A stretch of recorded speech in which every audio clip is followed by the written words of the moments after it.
2026 stock picks. You ready? T-Roy, let's go. Oh, man, here we go. Last year, we had an incredible year. Shout out to everybody that wrote down the list. I'm going to give the list. I'm going to go over a few just because I think having some context and some details to it makes a lot more sense. So I'm going to start with the ones that are obvious, that are in the portfolio, that will remain in the portfolio. So TSM, we kind of highlighted that already. AMD is still in the portfolio. It will remain in the portfolio for 2026. Meta, and I'm going to stop on Meta really quickly because I didn't highlight it in the last class, and I wanted to save it for the top of 2026. Meta is a very interesting stock. We already know all the things in terms of social media and all of the assets that it has. We talked about the spending, the CapEx spend. But I think the most important spend that they had, and it kind of got overlooked, was this $2 billion acquisition of Manus. And so if that happened over the time we were off, you probably overlooked it, probably like, oh, that doesn't even make, what are they doing? I don't even know what that is. So why is that important? Well, Meta has spent a lot of money on For AI. sure. Part of it, the problem and why we've seen the stock pull back is that the spend hasn't equated to actually making money, right? Yet. Like you have to, yet, keyword yet. The Manus acquisition changes all of that, right? That's so like when Durant went to the Warriors, bro. So what does Manus do? They actually create AI agents that do real-time work. Like they do work now, right? And so why is that important? Because people were actually paying for those services. And so you purchase a company that has revenue. Now you bring that revenue into your company. Well, how much revenue were they doing? Well, Manus was the first, the fastest company in history to have $100 million of annual rate of return. 100 million, fastest ever. They saw what they were doing. They said, look, we've spent a lot of money. We have some debt, or a lot of debt that we're building. We need to get some revenue coming in. Let's figure out an AI company that is actually making money right now. Manus was that. They acquired it. I think that was a huge deal. So Meta is definitely on the list. We got GEV. We highlighted that a few months ago. Lilly, what you talked about, Ian. Hood, we spoke about on the last episode. Visa. And then I go into my memory sector with Micron. And Micron is a company I've been talking about for probably I know y'all are tired of it now, but like 3 years. 3 years. But a lot of people are like, well, Micron's run, is it over? I mean, it went up 200%. And my answer is no. And here's why. When we think about TSM and their manufacturing, right? They're doing that for Broadcom. They're doing that for Google. They're doing that for Meta. Obviously, they're doing that for Nvidia and AMD, right? We're talking about GPUs and CPUs, but inside of that component it needs to have memory, right? I don't care if Google says they're doing TPUs. You still need a memory component. Now, I know Samsung will play a role in that, and we saw Samsung, their numbers went up today. SK Hynix, right? This is the reason. If you look at the history of what these tech CEOs are doing, watch once a year, they make a trip and they go to South Korea to sit down and figure out how they're going to get memory components. In fact, well, I'll save that for the next company. So that growth is still going to happen. In fact, they're projecting a top line growth of 93% for the fiscal year of 2026. So Micron remains on the list, as well as Western Digital. And that kind of goes into my SanDisk. So we got TSM, Nvidia. We'll go with that. AMD, Meta, Micron, GEV, Lilly, Hood, Visa, Western Digital. Now, Nvidia, if you watched, and I know, Ian, you were watching it today, we saw Jensen at CES. Physical AI is a real thing. AI is a real thing, and he went over it and in detail. We can't run from that. Autonomous vehicles are a real thing, and they've been working on that, and presentation was impressive. I think equally as impressive, and this happened at that last week of December, is their acquisition of Gronk. And we talked about this, and people were like, "What, Gronk? Isn't that what Elon has?" Well, same different name, company. Yeah, different company. The company was valued at $6.9 billion. 6.9. They weren't even for sale, right? Nvidia offered them, and they actually took it, $20 billion. So almost 3 times what the company was actually valued at. Why? They were finding mastery in an area that Nvidia wasn't finding mastery, and that is language processing units, LPUs. So add that to your PUs, right? We talked about CPUs, GPUs, TPUs, XPUs, LPUs, language processing units. So those do, it's a different approach than the GPU, it's a different design, and it makes specific models, right? So why say, let's try to create when we have a cash load of money? Let's go acquire. And so they acquired Gronk. I thought that was a very big acquisition. Nvidia is still going to be the lead in the GPU market. We know that. They talked about Rubin today. I mean, shipping out. Oh my God. Gosh. Yeah. Okay. But that isn't my number one company of the year. My number one company is going to be Google. You motherfucker. It's going to be Google. We're on the same page. I got, so the TPU performance, we've seen with Gemini. I mean, Gemini has now rivaled, if not passed, OpenAI for the time being in terms of GPTs, and it's being powered by those TPUs. So first thing, I think the SpaceX investment comes into play this year. Right? The SpaceX investment is very important. In 2015, when people weren't looking, they were like, why are they investing in SpaceX, this company that is aerospace? Well, they had vision. Sundar has vision, and the vision is coming to life. Why? And we talked about this on class, right? When we think about the CapEx spend for AI, well, there's a couple places it goes. Number one, it goes to infrastructure. Okay, well, if we can't build here, can we build outer space? Well, yeah, we can send satellites out there. Okay, well, the next thing that compounds is energy. Well, it costs us energy here, liquid cooling, nuclear power plants, all this infrastructure we got to put online. Well, if we're not in this atmosphere, where do we get our energy from? Yeah, the sun, right? So you got infinite energy, you got infrastructure. The next thing is cooling, right? Like these chips don't work without liquid cooling. If you watch Jensen's presentation today, when he talked about that Rubin chip, he talked about the liquid cooling that was inside, right? Because it's necessary. If it's not at that temperature, the chips will shut down, they won't work. But outer space, you're talking about a temperature that's stagnant. It stays remaining, it's cool.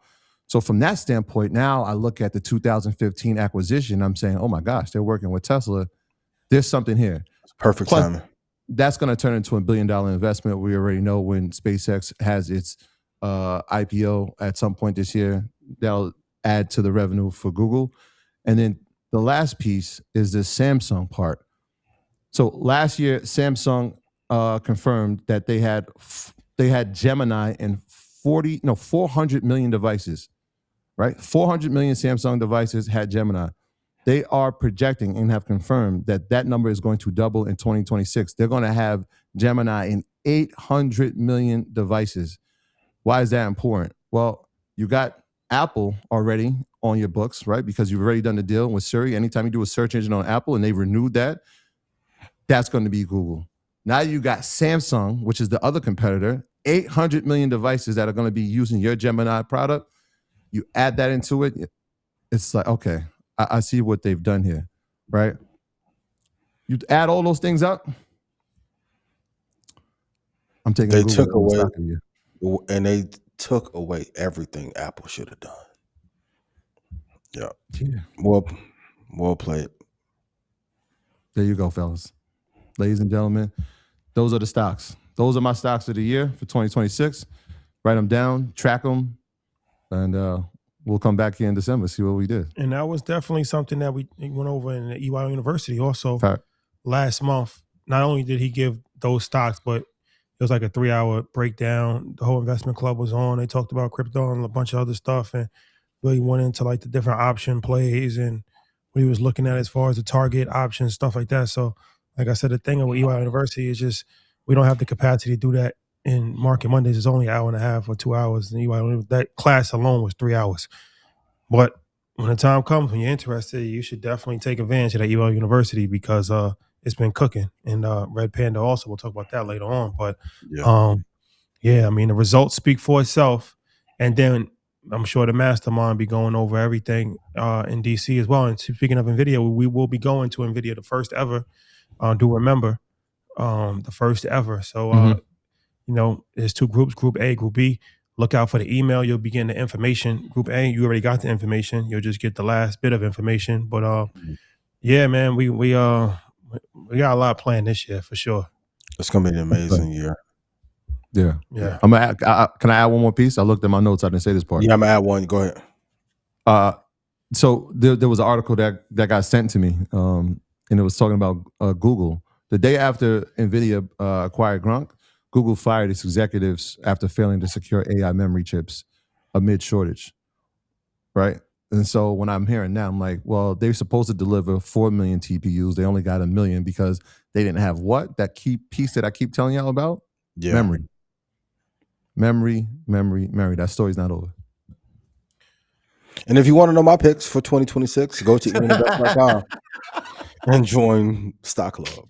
I will give y'all a couple tonight, but I'm not giving my top. I'll give y'all a few though. Nvidia for sure, Visa, American Express, Moody's Financial Services Company will do incredibly well. But if you want my full list of companies to invest in for 2026, as well as where to get in, where to get out, the swing trade price, load the boat, quick entry, go to eatinvest.com. If I made you money, please put yes in chat. I love y'all dearly. Well, Stock Club call this Sunday at 5 p.m. Central. Jason, I never say Amazon because everybody know Amazon's in the portfolio. Yeah, Amazon. And all of a sudden, people made that their stock of the year. I'm like, we've been on Amazon. We got a tumultuous relationship, but they stay in the portfolio, man. Don't worry. Well, speaking of that, Ian, Bitcoin. Where's Bitcoin headed? I think Bitcoin, for a number of reasons, will have a good year. I know last year was partially rocky, but think about this.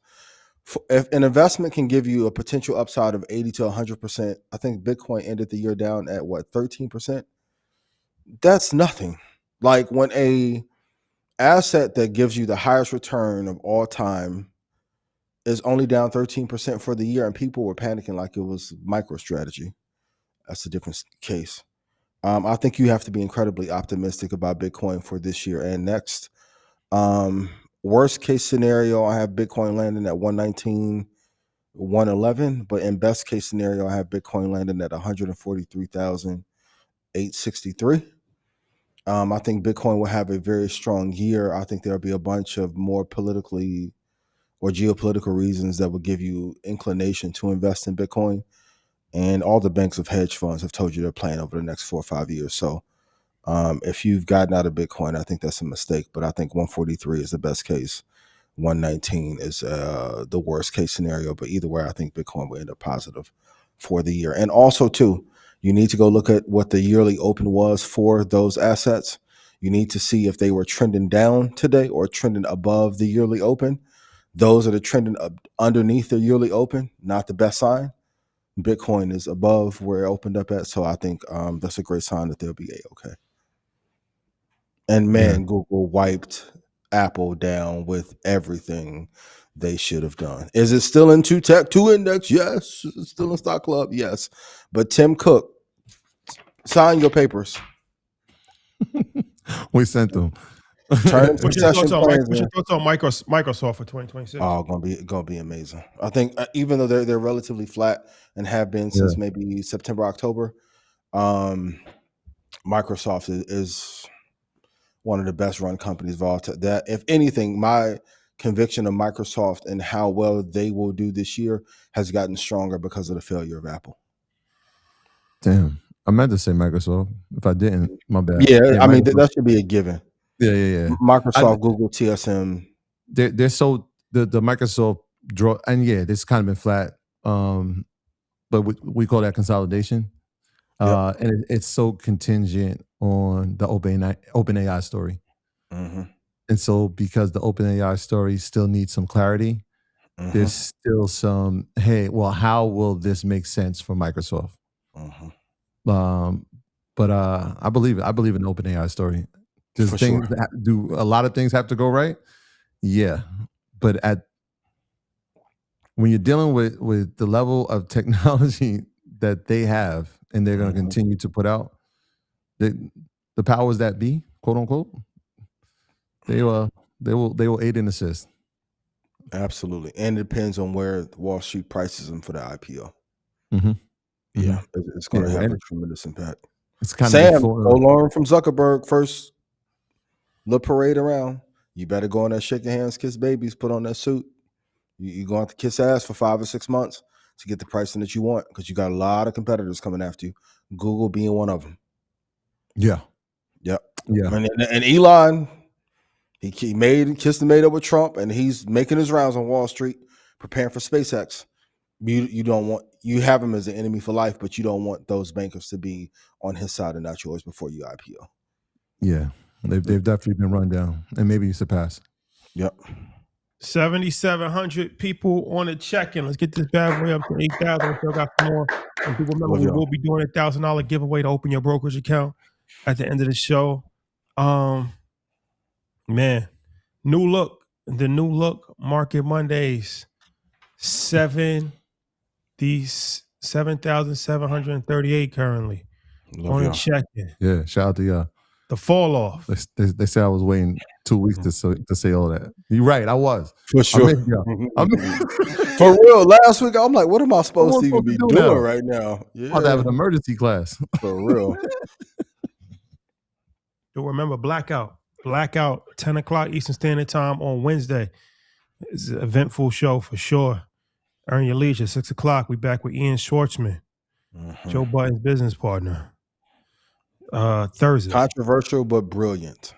For sure. It's a well-needed conversation. Charlamagne just got 200 million, so it's a lot going on in the podcast. It's a lot to talk about. It's a lot to talk about. Is that right?